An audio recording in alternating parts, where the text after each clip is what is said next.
Near Asia, in the warm waters of the Pacific Ocean, is a group of islands called the Philippine Islands. If you wanted to visit someone living in the Philippine Islands, you would probably go first to Manila, the biggest city in the Philippines. From Manila's harbor, you might walk along the busy streets into one of the city's modern shopping districts. Here are city people you might like to visit. Or perhaps you'd like to go outside the city of Manila, away from its big buildings and harbor, and out to the peaceful farm countryside of the Philippines. Here one morning you might find farm people you'd like to visit. People like this man on the water buffalo. If we could spend a day with him, what do you suppose he'd tell us about the Philippines? Let's listen to him. We always get ready for work early, while the day is cool in my village.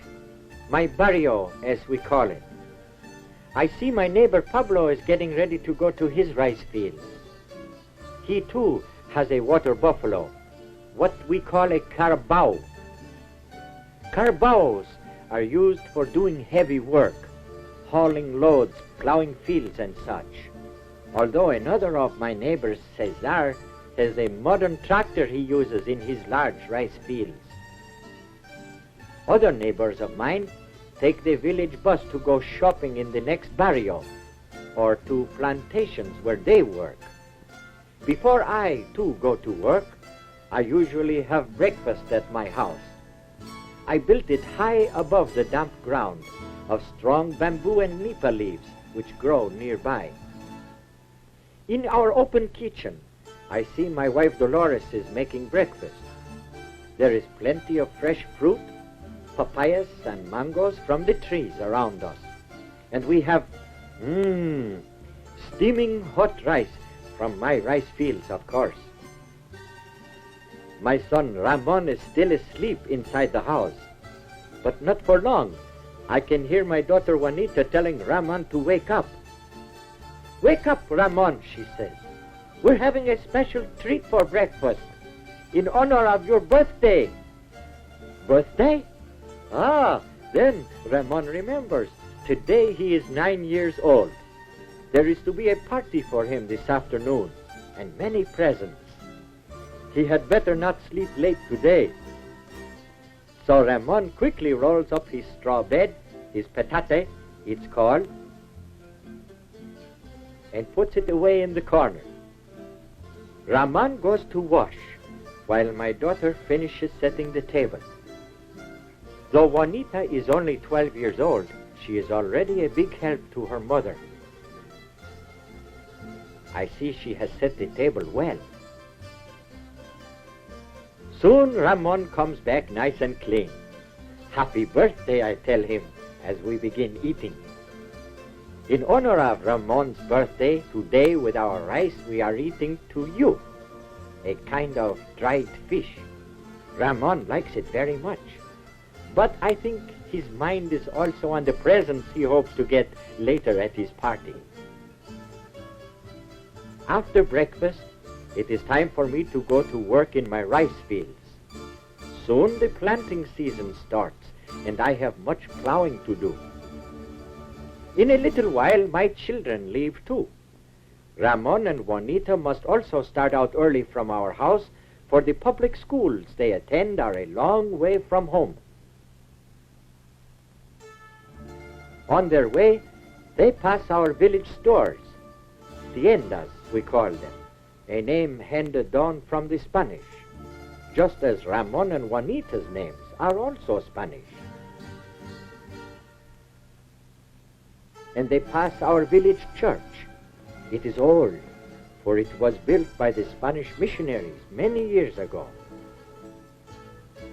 At last they come to Juanita's school, the public high school she attends with her girlfriends. Before their classes begin, they like nothing better than a game of luksong lubit, what you might call jump rope. Before his classes start, Ramon likes to play too. At his elementary school, tug of war is a favorite game. Today, Ramon is the leader of his team. Later in class, Ramon is taught many subjects. One of his favorites is geography.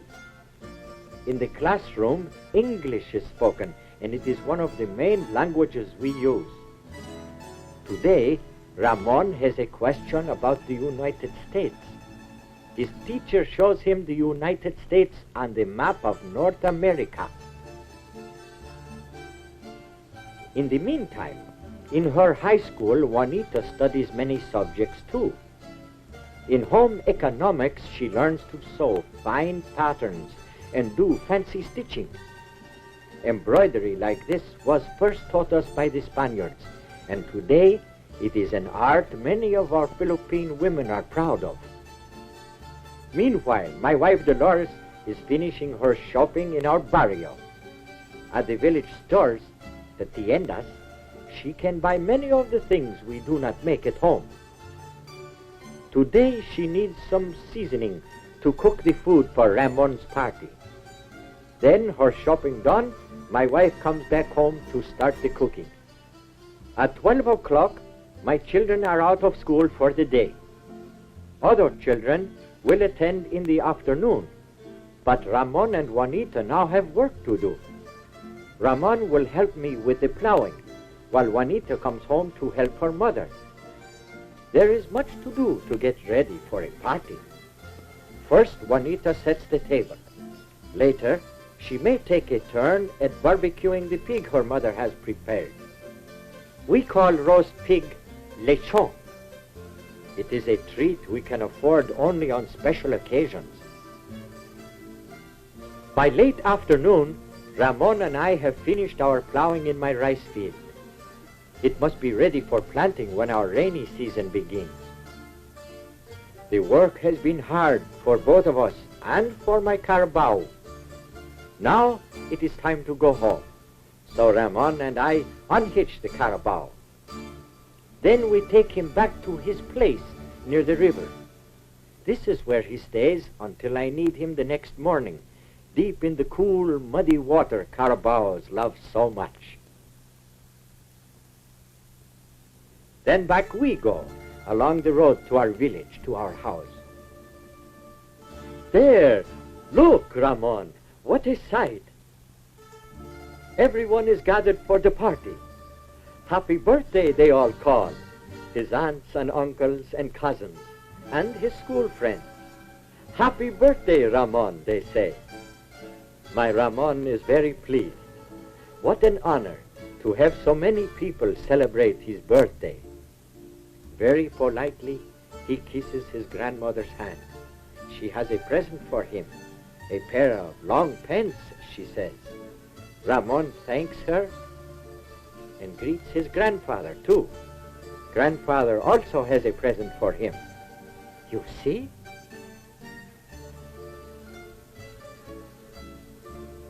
A nice new shirt he brought all the way from Manila. Thank you, says Ramon. After he has cleaned up, Ramon thanks me and his mother too for the many presents and the food being served at his party. Everyone enjoys eating some rice with the many delicious fruits and vegetables from our garden. And of course, Ramon's favorite, lechon, the roasted pork. Soon it is time for dancing. I watch with my family as my friends and neighbors enjoy themselves. We Filipinos like having a good time once in a while, for our way of life is usually pretty hard and simple. Of course, with a family like mine, it is a contented life too. For our children are our real riches. I work that tomorrow may be better for them, for my son Ramon and my daughter Juanita, so that they in turn will make a better life for themselves and for other families of the Philippines.